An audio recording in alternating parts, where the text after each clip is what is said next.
Hi there, welcome back to Side 9. I'm Fulminatus. And I'm Riala. Our last video has done way better than we thought it would. We kind of started with no expectations, so the reception has been awesome. We appreciate that you guys have taken the time to give us a shot, and we hope to keep making content with and for you guys.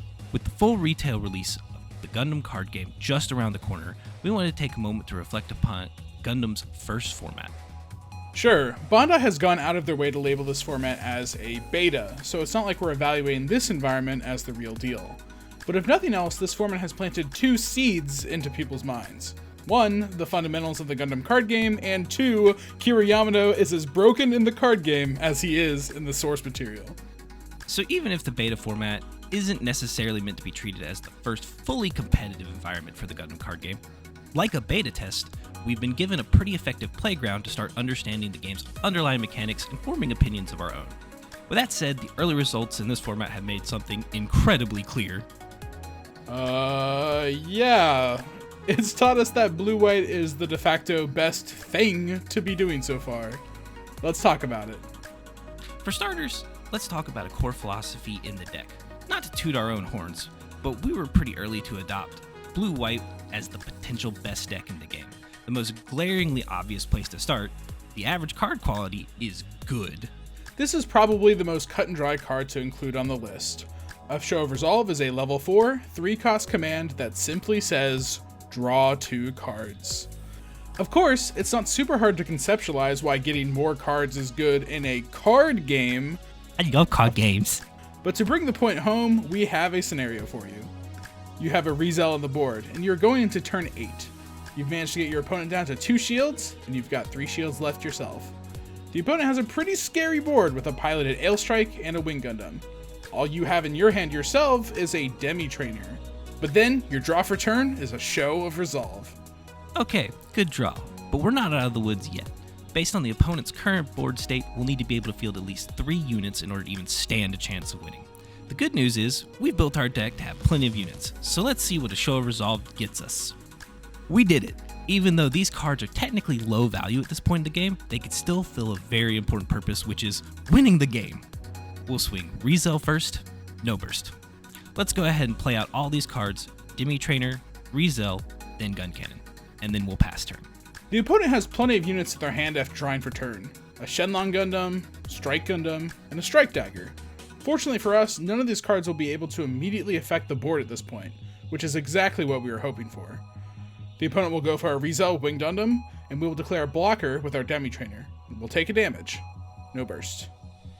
Next up, the opponent will swing Ailstrike into our rested Rizel. Away it goes. On the following turn, we have the perfect opening. Let's swing with our remaining 2 units, Gun Cannon first. No burst. Then, Rizel for victory. Although a pretty prolonged example, a Show of Resolve helps you with one simple thing. The ability to have more cards. Something essential to winning games of Gundam. The next card we really want to touch on is one that seems to be flying under the radar for most. The humble 1-1 for 1 at level 1, Demi Trainer. The quality of 1-1s we've seen so far is questionable. However, due to Demi Trainer's magical keyword blocker, it avoids the same value issue by being a free redirect. This allows it to be an easy turn 1 play just for its stats, along with holding its value in later turns as a way to keep your opponent off of their most valuable trades, or being a willing sacrifice to protect a shield. In the early game, favorable trades are the name of the game in Gundam card game, and there's no better unit to control the board than Gun Cannon. This level 3, 2-cost unit has a modest 2 AP, 3 HP stat line. Its first ability is when paired, you get to rest an opponent's unit that has 2 or less HP. It also has the innocuous Repair 1. Effectively, on pair you get to play for board with an upgraded Gun Cannon in terms of stats, because it has a pilot under it of course, allowing you to rest and target your most favorable trade. But you also get to heal off small wounds Gun Cannon takes in combat. When it comes to early board control, nothing beats Gun Cannon. Everything we said about Gun Cannon's ability to control the board by sticking around is still apparent with the RX-78, its taller, cooler, younger brother. A great stat line, powerful link armor array, and Repair 2 let it remain on board for longer than other units if not intentionally dealt with by your opponent, allowing it to seize tempo and hold it. This is all without mentioning its +1 AP boost to your board, allowing your other value units to get even more value. Here we have it, one of the prominent feature cards of the Seed Strike starter deck, Ale Strike Gundam. This card is a level 5, 4 cost, with 4 AP and 4 HP. It also has the blocker keyword, which, by the way, only gets better the bigger the stat line. It also has the ability of when it is paired with a level 4 or higher pilot, you get to bounce a unit with 4 or less HP. Good stat line, solid tempo effect, and the ability to redirect any one of your opponent's attacks. We got a pretty sweet card on our hands. It also links with Kira Yamato. With everything this card has going for it, it may be reasonable to assume that Kira Yamato will stand in the middle of the pack when compared to the other pilots revealed thus far. Let's take a look. Oh no! Oh no! As a longtime trading card game player, it feels like some of the most simple cards end up as some of the most powerful ones. Kira Yamato is a level 4, 1 cost pilot that grants the unit it's attached to +2/+1 in stats. His pilot ability gives an opponent -2 AP when attacking. That seems pretty okay. I hear you. We've been hyping up this one guy in the thumbnail, we've made several in-video jokes about this one Gundam protagonist, and you're here thinking, that's it? That doesn't sound too bad. I'll put it this way. Kira's already giving the unit its piloting +2/+1. And the AP -2 ability is effectively saving your unit 2 damage it would otherwise have taken, effectively raising the baseline stat total on Kira to +2/+3. That alone is tied for the most stats a pilot gives in the game, but only if Hiro Yui is linked with a wing gun. Okay, now let's think. If for some reason your unit Kira is linked to survives a turn cycle, you get to activate the AP -2 pilot ability again, effectively giving you a +2/+5 boost in stats. This continues in sequence for each and every turn that the Kira and his unit live. 2-3, 2-5, 2-7, 2-9, 2-11, 7-11 slushy. Just to further drill that point in, Kira breaks the rules of normal unit stat trading. 2 AP units can now be eaten for free, meaning that whichever suit he's sitting in can't be chipped down. Larger units that would trade, his suit now lives with 2 HP. It skews the core dynamic of how cards interact in combat. For one resource, starting turn 4. Yeah. So basically, in order to prevent the snowballing effect, the opponent is forced to deal with the unit Kira is paired to on the spot. What if the opponent isn't well equipped to deal with your unit? Too bad! Most of the time what ends up happening is that the opponent will make a bad 2-for-1 trade into your unit. Or if they do nothing about it, you'll eventually make that 2-for-1 trade, or maybe even a 3-for-1 trade yourself. And this doesn't even touch on the fact that Kira also has the Earth Alliance trait, which means there are now a wide variety of suits he can also link with, the least of which is the Ale Strike. This makes Kira unique among pilots in that, in a game where tempo and value wins you games, Kira gives you both.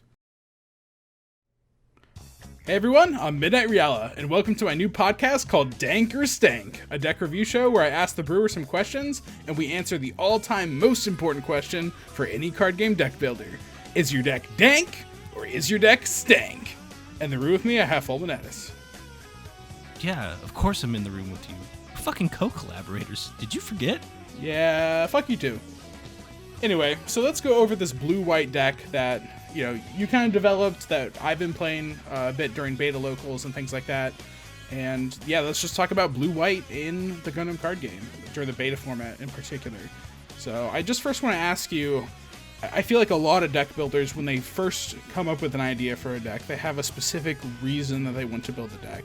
And of course, like, maybe some more casual players are just like, I really like these 2 cards and I want to put them together. But like, when it comes to brewing a deck for a competitive environment, there has to be some sort of reason. A deck that you want to beat, a deck that you want to play because its card quality is good, it fits well within the metagame, those sorts of reasons. So I guess I'll start off with this first question. Why was your deck chosen? Like, why you decided to build this particular variant of the blue-white deck in the beta format? So early on in the beta format, there was a very obvious specter looming over the format due to how powerful Wing Gundam is as an individual card. It was something that people very quickly gravitated to as kind of a build around. So of course that puts you in green. And because we really wanted to pair it with Hero, it kind of naturally lent itself to a green-white build because people are using things like Overwhelming Affection and White's handful of cantrip effects to really get to dropping Wing and Hero on curve. But through early playtesting, like being in that kind of green-white build, it really felt like I was having a hard time being on board, and that was really abusable, and nobody was really building that way at the time, so it kind of just went unexploited. So I just started brewing and kind of had that moment where I was like, well, if no one else is exploiting this weakness, why don't I do it? And so from that, it wound up being more of a, where can I just get really high quality cards low on the curve to basically beat my opponent over the head with? It became really easy to look at cards like Rizel and Blue and go, wow, these cards just consistently get value. And the second that you start looking that direction, it becomes, okay, cool. So then how do I just force those to control the board? And it takes one read of the blocker keyword, suddenly you're in blue-white. Yeah, based on the way you're talking, it kind of feels like it was almost a pleasant surprise that, and of course we spent some time earlier in the script talking about just the card quality being good. And it seems like that was almost like the secondary realization of the deck, because you started with, there's this vulnerability in the green-white wing strategy that I want to be able to quote-unquote exploit, right? And be able to win more games by kind of exposing that vulnerability. And then almost a secondary factor that came along with building the deck was like, holy crap, these cards are actually really good on their own. Like, I don't have to be paired against the green-white wing deck in particular in order to be winning my games. In fact, I'm just going to be winning games because, I mean, I don't know, Kira Yamato is a really good pilot and just like gives you the value that you need to be able to sustain your mid game. And so, yeah, to me, it seems like, I don't know, would you say that it's fair to say that it was almost a happy accident that the cards that ended up beating the Wing Gundam deck were just good cards on their own? Yeah, so it's funny that you bring up the happy accident, because the deck also has a really good matchup in the opposite direction. It is really good against the green-white aggro and blue-green aggro. And that's largely just, again, due to individual card quality, which wasn't something that I was originally building the deck around at the time. Aggro decks in very early beta were really rare, largely because the EX base is very punishing to aggro. But by nature, that as those decks got solved, I was like, oh, hey, cool, I'm already doing what these decks can't deal with. Right. Cool. So, I mean, that's actually interesting, because that brings me into my second question, right? We talk about the very flashy green-white, or just the green Wing Gundam in that green-white deck. And it has so much text, and so much text that you can immediately look at and be like, oh my gosh, if this card lives and starts dealing damage to the opponent's Octave Gundams, or units rather, we're just going to start dealing more and more damage. We get to blow up bases, we get to blow up shields, we just get to do so much in this game. And one thing that's interesting about the blue-white deck that is kind of showcased here on the screen is that there's no immediately clear win condition of the deck. There's no single one card that says, oh my gosh, if this goes unchecked, I'm going to win this game, outside of maybe Kira Yamato, but, you know, we can talk about that later, right? But, and of course, you know, that's not to say that deck necessarily needs to have a win con to be a good deck, but it does lead me into my next question. How does this deck even win? Like, how do you get your opponent down from 6 shields to 0 and dealing that final swing?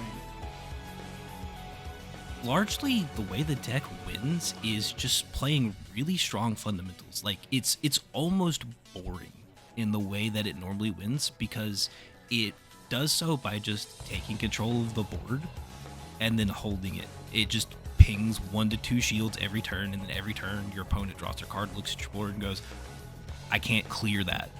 So eventually you just kind of hit a point where your opponent goes, okay, cool, you have 4 units, I can kill 2 of them, I have 1 shield left, so that second unit just hits me.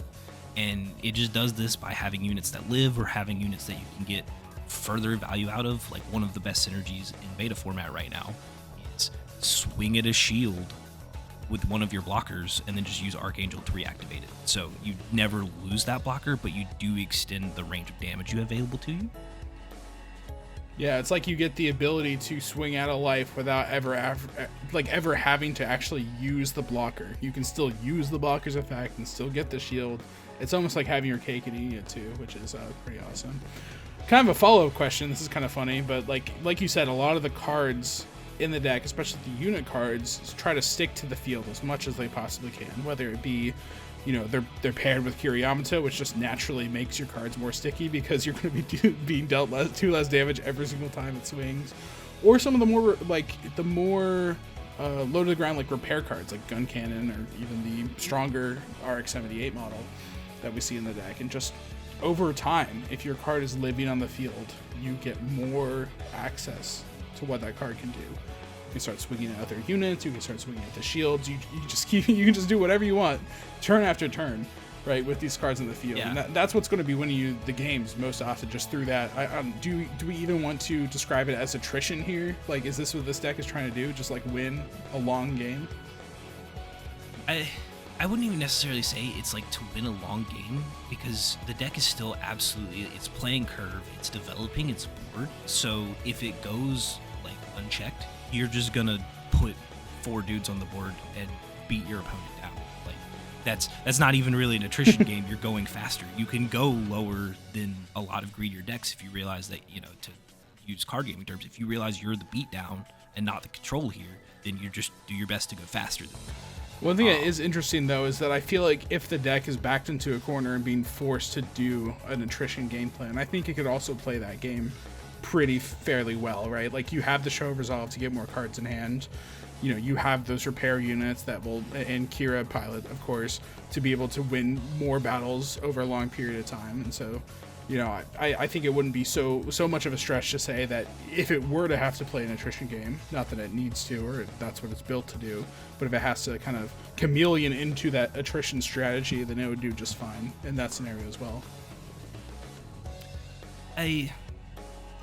To kind of emphasize where the deck actually is weaker, I wouldn't necessarily say it does just fine. Like, if you're in a really greedy matchup, like the game is going late, and now your opponent is consistently dropping things like wings, AL strikes, RX-78s, you know, they're really getting those high value units now, you will start to slide because of what the deck does commit to early. Like, if you haven't beat them down at that point, a greedier build is going to beat you in the late game. So I don't really want to say it's good attrition. If you do wind up in like that simplified game state where you and your opponent are playing mid-range decks, or, you know, win a little slowly into a deck that is more aggressive than yours, but you did establish some level of control, it does work well in that back and forth slugfest. But if a deck is just slower but has more value than you, you're definitely going to struggle in that environment. Right, of course. Like a card, like imagine a deck that's only built off of things that cost 4 or more or whatever, right? Like, then of course, yeah, there's no way they're going to outvalue the deck that was built to be slow and bulky and have a bunch of value, right? At least when it comes like to the mid to late if you game. have big enough dudes that Kira mitigating their AP isn't making a difference, now you're in trouble. Exactly. Oh, super interesting. Yeah, and of course you mentioned the more greedier version of the blue-white deck, and, you know, we might actually just flash this on screen a little bit, what we think the quote-unquote maximum greed version of this deck looks like. But, you know, it's looking a lot more like you have more armor arrays, and you play less early game, and you don't play the perfect early pairs or / links to gun cannon. And what really happens with that deck is that it actually is kind of that more long-term game that we're talking about. And I actually played a locals game at one of my beta locals where I lost that deck with kind of a very similar list to what you're seeing on screen right now, which is, you know, the build that we're primarily talking about in this podcast. But yeah, like a good example is if you go against the same deck you're playing, but they could afford to not play Strike Daggers, and you're sitting here at turn 6, turn 7, and not closing the game out, you top decking a Strike Dagger is going to be worse than whatever they're top decking. Exactly.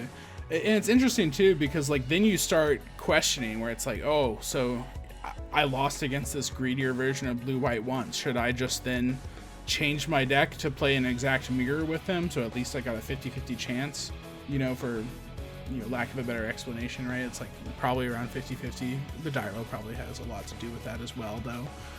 But then when you're going to the more greedier versions of the deck, you actually start losing a bit more to the other decks that this deck was good to begin with, right? Like the more aggro style variants of green-white, and then also like the traditional green-white as well. And so one thing that's, I think, really interesting in terms of like just card game strategy is that I feel like a very common pitfall that a lot of players fall into is that just because they lose against a particular deck and they run into it a lot during a particular tournament, it doesn't mean that you have to start then changing your deck a bunch to like have a bunch of these fringe case cards / silver bullet cards and then stop what your opponent's doing.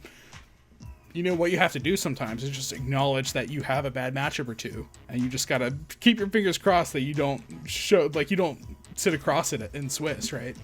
And the good news is that this deck is, you know, it has plenty of good matchups. It is more likely that you're hitting a matchup that is either 50-50 or you're favored into than that very hyper greedy blue-white build. Well, when you think about things like win statistics, and any time that you're debating, you know, what deck do you bring or how are you building this deck, I think it's more beneficial to think of your deck as a whole picture in terms of statistics. A deck with a 60% win rate is an insane deck. Like, that is, in any popular card game, a deck with a flat 60% win rate is an insane tier 1 deck. However, that deck is still losing 4 out of 10 games. Like, You're still losing games. You're just more likely to win than you are to lose. And especially, like, you brought up a good point in, I lost to this one build. Well, my answer to that would be, maybe you should change the deck, but the question follow-up to that is, how often are you going to play against that build? How often are you playing against that player? You know, if the rest of your locals is decks that you're eating their lunch, and changing your deck is going to make that worse and prevent that, then you're giving up the majority of your wins to try to take more wins off of this one case. Whereas, you know, if you're cleaning out like that, you may want to stay that way. However, if the rest of your locals look at that guy beating you and go, I'm going to run his deck so I can beat you, then absolutely, now you're in a position that you really want to change.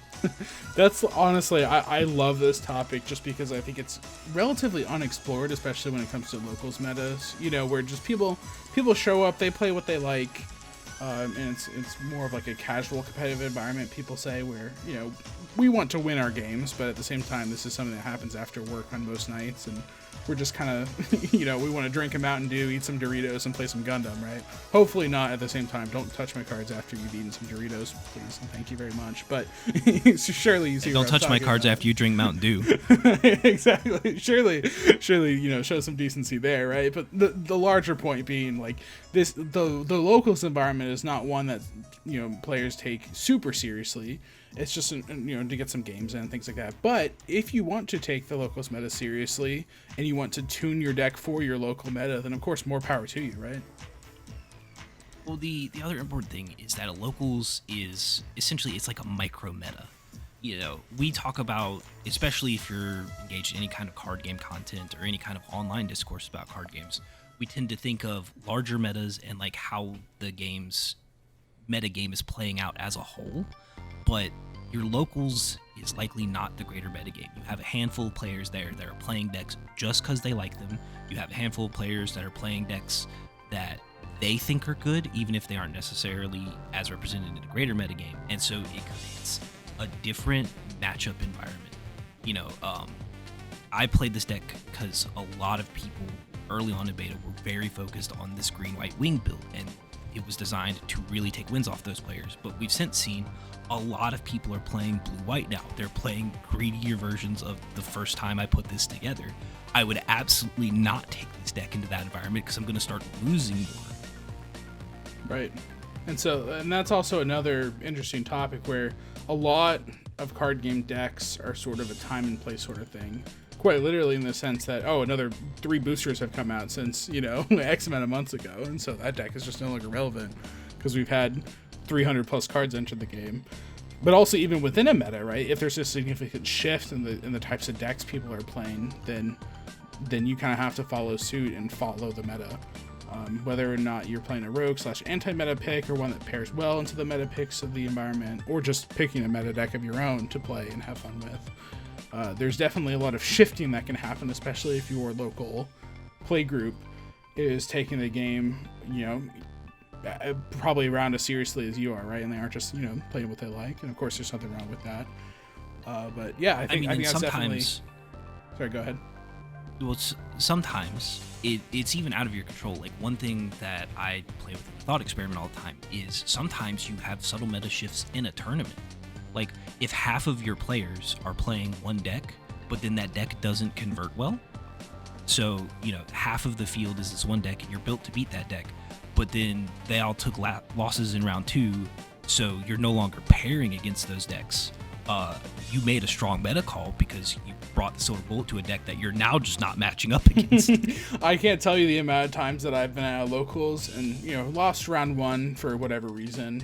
I was bad, the cards didn't line up, the luck was bad, sort of thing.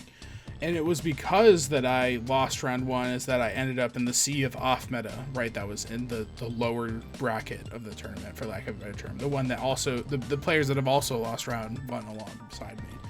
And so, I've had so many times where a lot of players call this the salty run back, and of course, it's kind of in the title itself, right? But you lose you lose round 1 of a tournament, and you're like, okay, now I'm determined to kind of lock in and play the best I possibly can with the cards I brought to the table. And a lot of times, what happens is that because you're kind of in that flow state where you're focused on your games, you then are able to play your absolute best and, come out victorious on the other end where you go, you win your next 4 matches and somehow suddenly you're in the top 4. And so that's definitely happened quite a bit throughout just playing locals through various card games. But, thanks for being on, Fulminatus. And one more question for you. This one is the burning question because we're kind of in the Wild West here when it comes to the Gundam card game meta/environment. But where do you think this blue-white deck could potentially go after the beta set? And we're talking, after the starter deck releases, or maybe if we're even willing to make some spicy predictions for after the starter deck meta, but for Gundam Set 1, New Type Rising, where do you think this deck is going? Okay, so as much as I want to make, the soundbite, the bold claim, I think too much of Set 1 right now is unknown. We're not super aware of the LRs that are in it. So far, the card quality looks to be pretty high, but I'm not super comfortable making a claim as to where I think this deck is going to go, immediately after the booster. But I am pretty confident in what we're going to see post-starter decks. I think right now, a huge part, especially of Blue-White's dominance, is that it's doing something that the other builds right now just struggle to answer, so it's missing a meta check. And right now, especially in cards like Close Combat, Sinanju, way Full Frontal works as a pilot, several of Seed's red cards. I mean, we have a miniature Wing Gundam in Aegis Gundam MA mode. I think red is actually the answer to a lot of what Blue-White's doing. Now, I don't think it's going to push it out of the meta. I think it's just going to slot in as another answer, and then it's going to complete essentially the rock, paper, scissors circle. But I think that's something that you're really going to have to take account, especially if you're building your own blue-white decks and bringing them into environment. Is how much red am I seeing? How are these reds being built? What am I going to do when that Sinanju starts trying to punch me in the face?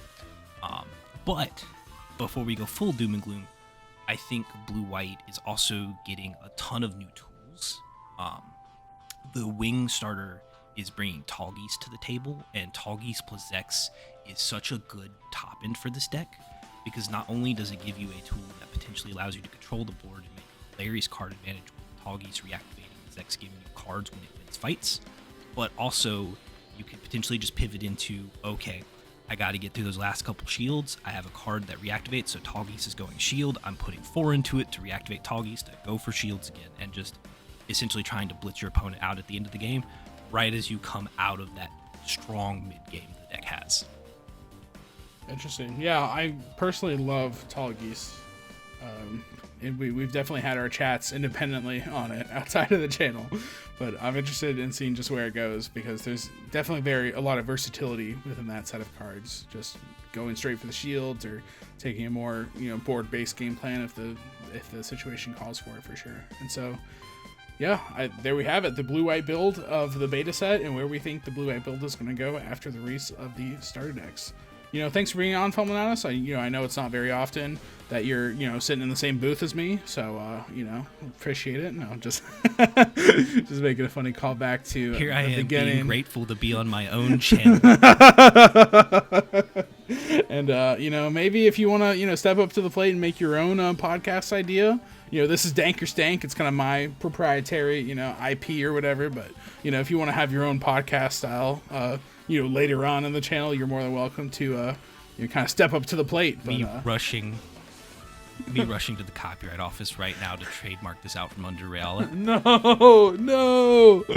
Anyways, cool. To everyone watching, thanks for watching. We appreciate it a lot. And Yeah, thanks for coming in and hearing us talk about the blue-white deck in Gundam's beta. Any other words before we sign off? We look forward to yapping at you in the future. We look forward again. Oh, wait. Sorry. Oh my gosh, I almost forgot this. I can't believe it. My idea was so good that I forgot that it was such a good idea. Are you ready for it, Fulminatus? I'm the deck doctor, and I'm here to tell you the most important question of all time. That my answer to the most important question of all time, if you will. Is your deck dank, or is your deck stank? And I think after how eloquently you've described this deck, and just, everything about the deck, where it's going, where it's been, where you've been, where you at, what's on your mind, those sort of questions about this deck, I think I have to give it to you. Your deck's pretty dank. You say that like you didn't help build it. Your deck's pretty dank. All right, y'all. Take care. We'll see you next time in Side 9. See you next time.